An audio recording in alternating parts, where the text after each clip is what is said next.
Everyone, welcome back to our YouTube channel Priyanka's mind sphere. तो पिछली video में हमने अधिगम की प्रकृति को और विशेषताओं को एक्सप्लेन किया था। अब इस वीडियो में हम नोट शेयर करने वाले। तो अधिगम की प्रकृति, नेचर ऑफ लर्निंग। अधिगम की प्रकृति बहुआयामी, मल्टी डायमेंशनल होती है। यह एक सतत लगातार चलने वाली उद्देश्यपूर्ण और अनुभव आधारित प्रक्रिया है जो व्यक्ति के व्यवहार में स्थायी परिवर्तन लाती है। अधिगम जीवन भर चलता है और प्रत्येक व्यक्ति इसे अपने ढंग से करता है। अब हम पॉइंट वाइज देखेंगे इसकी प्रकृति। पहला पॉइंट है, अधिगम एक सतत प्रक्रिया है।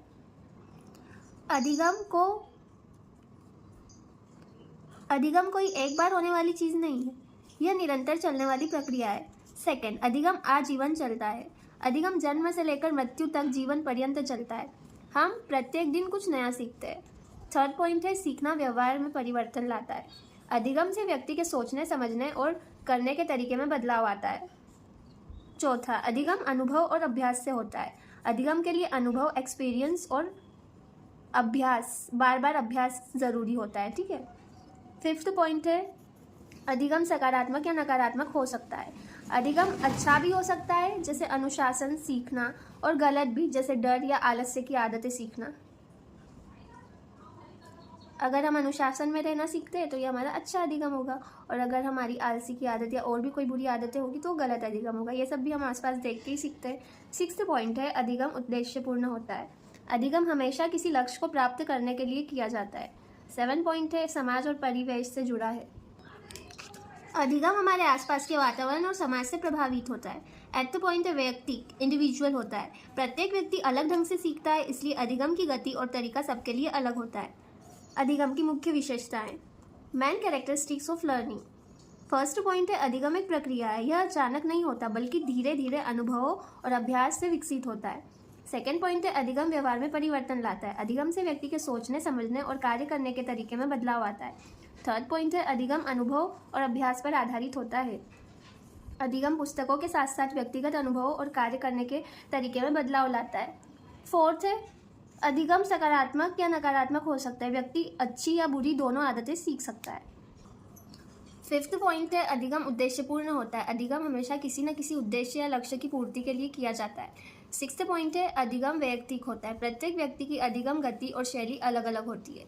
सेवेंथ पॉइंट है, अधिगम एक सामाजिक प्रक्रिया है। अधिगम समाज, परिवार और स्कूल जैसे सामाजिक संस्थानों से प्रभावित होता है। एट्थ पॉइंट है, आजन्म प्रक्रिया है। अधिगम जन्म से मृत्यु तक चलता है। नाइन्थ पॉइंट है, अधिगम हेतु प्रेरणा आवश्यक है। सीखने के लिए आंतरिक या बाहरी प्रेरणा का होना जरूरी होता है। 10th पॉइंट है, अधिगम पूर्व ज्ञान पर आधारित होता है। नया अधिगम हमेशा पहले से सीखी गई बातों से जुड़ा होता है। 11, अधिगम सार्वभौमिक होता है। संसार के सभी जीवधारी, जीव जंतु, पशु पक्षी में पाया जाता है। 12th पॉइंट है, सीखना समायोजन। Learning is adjustment. सीख कर ही व्यक्ति अपने व्यवहार को नई परिस्थिति एवं वातावरण के अनुकूल बना लेता है, तभी वह कुछ सीख पाता है। 13, सीखना विकास है। व्यक्ति अपने दैनिक क्रियाओं और अनुभवों के द्वारा कुछ न कुछ सीखता है, फलस्वरूप उसका शारीरिक और मानसिक विकास होता है। 14, सीखना सक्रिय है। अधिगम सक्रिय प्रक्रिया है। विद्यार्थी स्वयं सीखने की कोशिश करता है, इसमें ध्यान, प्रयास और सहभागिता जरूरी है। 15, सीखना खोज है। विद्यार्थी अपने अनुभवों से नई चीजें खोजता है। पर्यावरण और समाज के साथ संपर्क से भी अधिगम होता है। मार्सेल ने कहा, सीखना उस बात को खोजने और जानने का कार्य करता है जिसे एक व्यक्ति खोजना या जानना चाहता है। 16, अधिगम क्रमिक होता है। स्टेप बाय स्टेप प्रोसेस है। सीखने की प्रक्रिया धीरे धीरे आगे बढ़ती है। पहले सरल बातें सीखी जाती है, फिर जटिल बातें सीखी जाती है। अधिगम के प्रकार, टाइप्स ऑफ लर्निंग। अधिगम को निम्न प्रकारों में विभाजित किया गया है। पहला है संवेदन गति अधिगम, सेंसरी मोटर लर्निंग। यह अधिगम इंद्रियों और शारीरिक क्रियाओं से जुड़ा होता है। उदाहरण, बच्चा चलना, लिखना, बोलना, तैरना आदि सीखता है। इसे संवेदी अंग क्रिया अधिगम भी कहते हैं। किसको? संवेदन गति अधिगम को। सेकेंड है गामक अधिगम, क्लासिकल कंडीशनिंग। इन दोनों में मैं कंफ्यूज थी, तो इधर अभी हम जो टाइप पढ़ रहे हैं उसमें बुक में मोटर लर्निंग वाला गामक अधिगम लिखा है, तो सेकेंड होगा गामक अधिगम, मोटर लर्निंग। मोटर अधिगम वह अधिगम है जिसमें व्यक्ति अपने मांसपेशीय संचालन या शारीरिक गतिविधियों को अभ्यास द्वारा सुधारता है। यह व्यवहारवादी सिद्धांतों से जुड़ा है। प्रतिक्रिया शारीरिक और क्रियात्मक होती है। ठीक है। उदाहरण, नाचना, दौड़ना, लेख लिखना, साइकिल चलाना। फिर थर्ड है बौद्धिक अधिगम, इंटेलेक्चुअल लर्निंग। प्रतिपादक थे इसके पियाजे या बेंडूरा, इन दोनों में से थे। ठीक है। ये कन्फ्यूज़न अगर आपको पता है कि कौन थे तो कमेंट में बताइएगा, इसमें मैं कंफ्यूज हूँ। मस्तिष्क की क्रियात्मक प्रतिक्रियाओं द्वारा अधिगम। बौद्धिक अधिगम का अर्थ है मनुष्य के सोचने, समझने, विचार करने और समस्याओं को हल करने की क्षमता का विकास। जब कोई व्यक्ति अपने अनुभवों, पर्यवेक्षणों और सोचने समझने की शक्ति के माध्यम से ज्ञान प्राप्त करता है तो उसे बौद्धिक अधिगम कहा जाता है। उदाहरण, जब बच्चा यह समझ जाता है कि यदि दो चीज़ें समान हैं और तीसरी भी उनमें से एक के समान है तो तीसरी भी दूसरी के समान होगी, यह उसकी बौद्धिक क्षमता का उदाहरण है। गणित का ये सेकेंड एग्जाम्पल है। गणित का कठिन सवाल सोच समझ व तर्क के माध्यम से हल करना। फिर आता है बौद्धिक अधिगम से जुड़ी कुछ मुख्य बातें। पहला, यह अधिगम मस्तिष्क की गतिविधियों पर आधारित होता है। इसमें विश्लेषण, तुलना, तर्क, स्मरण शक्ति और निर्णय लेना शामिल होता है। यह अधिगम जीन पियाजे जैसे मनोवैज्ञानिकों के सिद्धांतों में महत्वपूर्ण भूमिका निभाता है। बौद्धिक अधिगम के 4 प्रकार निम्न हैं। पहला है प्रत्यक्षीकरण अधिगम, परसेप्चुअल लर्निंग। यह अधिगम हमारी इंद्रियों जैसे आँख, कान, नाक आदि की मदद से होता है। हम चीज़ों को देखकर, सुनकर या छूकर पहचानना और समझना सीखते हैं। उदाहरण, बच्चा आग को देखकर समझता है कि वह गर्म होती है और उसे छूना नहीं चाहिए। सेकेंड है प्रत्यात्मक अधिगम, कॉन्सेप्चुअल लर्निंग। इसमें हम किसी विषय को सोचकर, कल्पना करके और तर्क के साथ समझते हैं। उदाहरण, बच्चा यह समझता है कि ईमानदारी सबसे बड़ा गुण है। यह सोच और विचार के आधार पर सीखा गया ज्ञान है। बच्चा यह समझता है कि धरती सूर्य के चारों ओर घूमती है। यह एक वैचारिक ज्ञान है।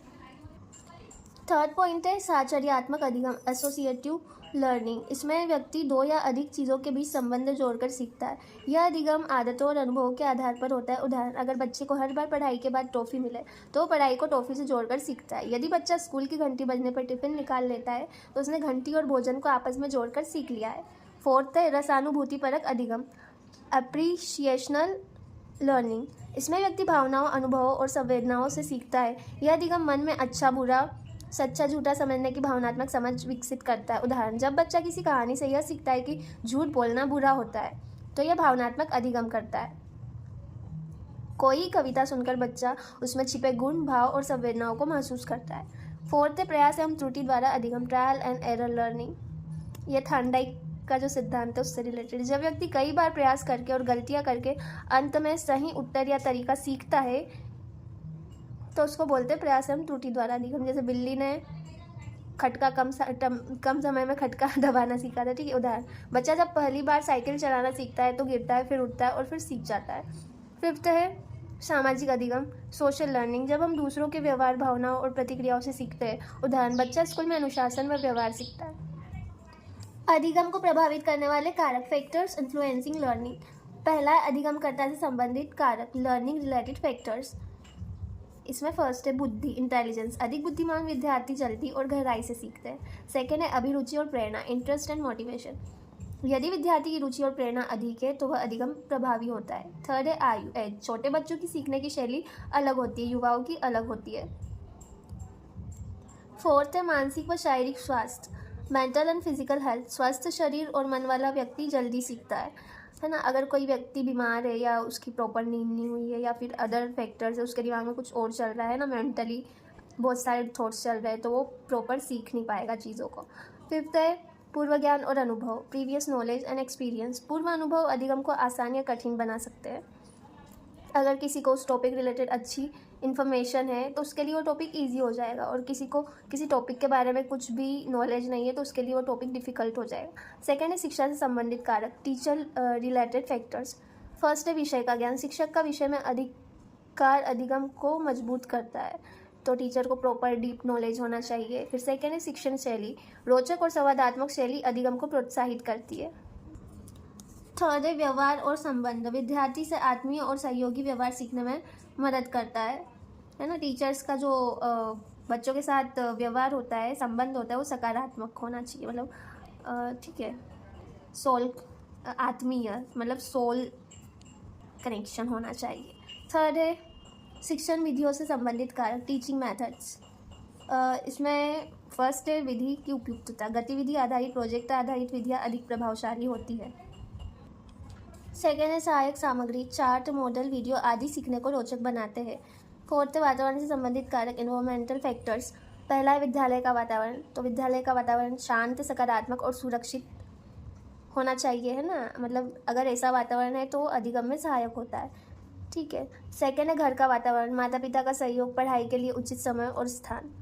फिर फिफ्थ है सामाजिक और सांस्कृतिक कारक, सोशल एंड कल्चरल फैक्टर्स। विद्यार्थी का समाज भाषा, संस्कृति, आर्थिक स्थिति आदि सीखने को प्रभावित करते हैं ना। इन सबको आप डीपली अपनी लैंग्वेज में समझा सकते हो। ठीक है, मैं भी आपको समझा सकती थी बट मेरे मुंह में छाले हो गए, इस कारण से मैं ज़्यादा डीप में नहीं समझा रही हूँ। बट ये जो नोट्स है आप अपनी लैंग्वेज में भी डीपली समझ के लिख सकते हो एग्जाम में।